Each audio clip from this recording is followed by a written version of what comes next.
జీవనోపాధి కోసం కువైట్ వెళ్లిన ఓ మహిళ అక్కడి యజమాని చేతిలో యాసిడ్ దాడికి గురైంది. భర్త చనిపోవడంతో జీవనోపాధి కోసం కువైట్ వెళ్లడానికి ఒక ఏజెంట్ సహకరించడంతో ఆమె కువైట్కు వెళ్లారు. అక్కడ ఓ ఇంట్లో పని మనిషిగా పనిచేస్తూ ఉండడానికి ఇంటి యజమానితో ఒప్పందం కుదిరింది. ఇంట్లో పనిచేస్తే 150 దినార్లు వేతనం ఇస్తామని చెప్పిన యజమాని ఆ మహిళకు కేవలం 100 దినార్లు మాత్రమే ఇవ్వడంతో ఆమె ఇంటి యజమానిని ప్రశ్నించింది. దీంతో ఆ మహిళపై యాసిడ్ పోసి పిచ్చి హాస్పిటల్లో జాయిన్ చేశాడు ఆ యజమాని.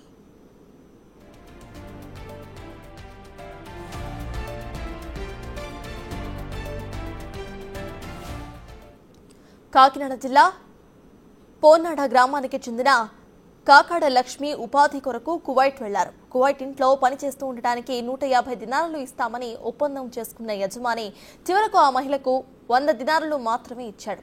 తక్కువ వేతనం ఇచ్చినందుకు ప్రశ్నించిన లక్ష్మిపై ఇంటి యజమాని యాసిడ్ పోసి ఆ తర్వాత ఆమెను పిచ్చి హాస్పిటల్లో జాయిన్ చేశాడు.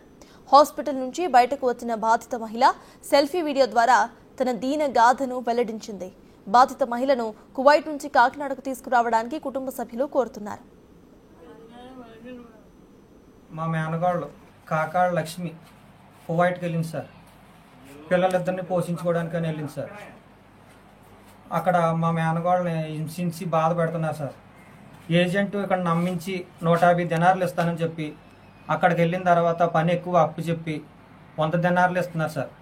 అది ఎక్స్ట్రా 50 దినార్లు ఇమ్మని ఏజెంట్కి ఫోన్ చేసి మాట్లాడుతుంటే ఏజెంటు ఆ సార్లతో మాట్లాడి మా మేనగాళ్ళని ఇబ్బంది పెట్టించి మా మేనగాళ్ళ మీద యాసిడ్ పోయించి పిచ్చి ఆసుపత్రి జాయిన్ చేసి మాకు ఏ ఇన్ఫర్మేషన్ కూడా లేకుండా మా మేనగాళ్ళకి ఆచూ కూడా తెలియకుండా అంత బాధ పెట్టించి నరకం చూపించింది సార్.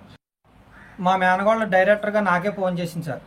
మామయ్య ఎలా జరిగిందని నాకే ఫోన్ చేసి చెప్పింది సార్. ఏమైందమ్మా అంటే నన్ను ఇక్కడ నుంచి అలా మోసం చేసి పంపించింది ఏజెంటు. పంపించిన తర్వాత ఇక్కడికి వచ్చాక నేను ఎలా మాట్లాడిన తర్వాత నా మీద యాసిడ్ అయిపోసారు అలాగని చెప్పింది సార్. డైరెక్టర్ నేనే ఫోన్ మాట్లాడాను సార్. పరిస్థితి ఎలాగున్నదని ఏమీ తెలియట్లేదు సార్.